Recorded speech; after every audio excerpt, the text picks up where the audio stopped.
Before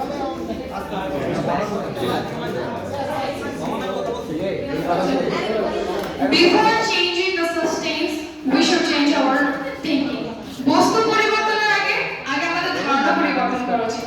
ধন্যবাদ মাননীয় moderator, ধন্যবাদ বিজ্ঞ বিচারক মণ্ডলীকে আজকের এই অনুষ্ঠানে আমাকে কিছু বলার সুযোগ করে দেওয়ার জন্য।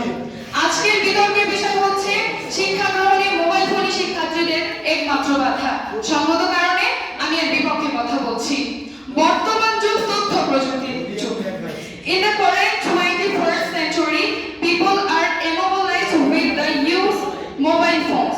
বর্তমান যুগ 21 শতকের যুগে এসে মোবাইল ফোন ছাড়া মানুষ অচল। মোবাইল ফোন ব্যবহারের মাধ্যমে বিশ্বে এখন হাতের মুঠোয় চলে এসেছে। মোবাইল ফোন ব্যবহার করে আজ আমরা বাংলাদেশে বসে যুক্তরাষ্ট্রে কি শিক্ষা কার্যক্রম চলছে তা সম্পর্কে জানতে পারছি। আজ যেন বিদ্রোহী কবিতা কাজী নজরুল ইসলামের সেই কবিতার বাস্তবায়ন। বিশ্ব জগৎকে দেখবো আপন হাতের মুঠোয় পড়ে। আজ সত্যি বিশ্ব জগৎকে দেখতে পাচ্ছি আপন হাতের মুঠোয়। আর এই বাস্তবতা হচ্ছে একমাত্র মোবাইল ফোনের মাধ্যমে।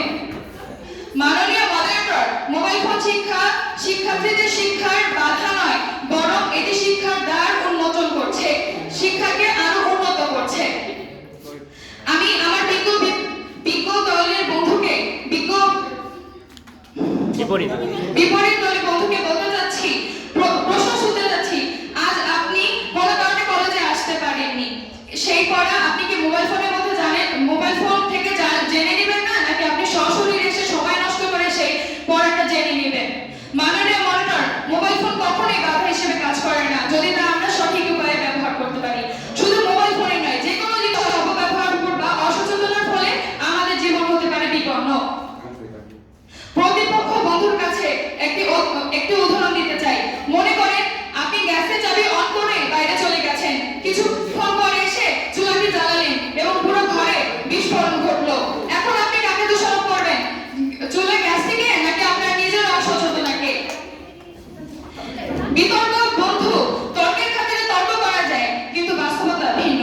21 শতকে এসে নির্দ্বিধায় বলতে পারি মোবাইল ফোন শিক্ষার্থীদের দ্বার উন্মোচন করছে। বাংলাদেশের